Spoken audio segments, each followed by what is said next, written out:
Nasa restrictive custody na ng Philippine National Police ang 15 kabaro nila na isinasangkot sa kaso ng mga nawawalang sabungero. Si Julie Patidongan alias Totoy may pinakitang tattoo na may kaugnayan umano sa ilan pang sangkot sa kaso.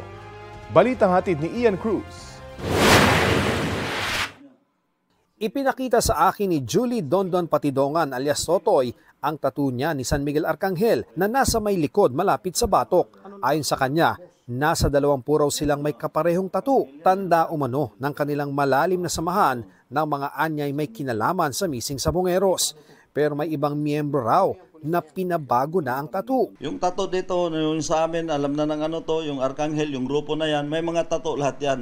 Kaya imposible. Yung isang kaibigan ko na pulis, nagpadala na ng picture na binago niya na yung tattoo sa likod. Yung tattoo namin dito sa likod, ngayon pinatakman na nila. Pero halatang halata kahit takpan pa ninyo ng ilang tattoo yan, hindi nyo mabago yan. Sabi ni Patidongan, mula nang ilabas daw niya ang mga nalalaman tungkol sa kaso ng mga nawawalang sabongero, kaliwat kanan na raw ang banta sa kanya. Pinadalhan pa ako ng bulaklak na rest in peace. Hindi ako matatakot kung sino ka man yung Poncio Pilato ka nagpapadala sa akin ng ganyan. Takutin mo yung ang lolo mong panot. Huwag ako.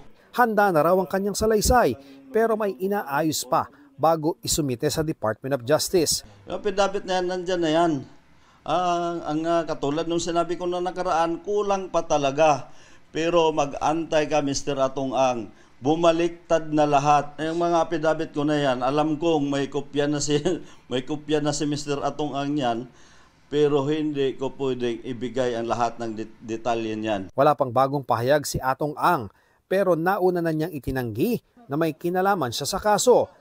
Nasa protective custody ngayon ng PNP si Patidongan.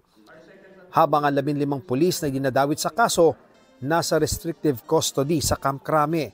Sabi ng PNP, posibleng madagdagan pa ito habang umuusad ang investigasyon. Wala kaming sasantuhin dito, we will leave no stones unturned.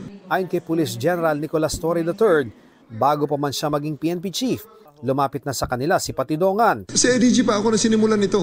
Okay? Sa ADG pa ako nang nakuha namin si Totoy at nagbigay ng information sa amin. I was very shocked. Karumal-dumal naman talaga ang nangyari. Hindi talaga not acceptable by any standards. Ian Cruz nagbabalita para sa GMA Integrated News.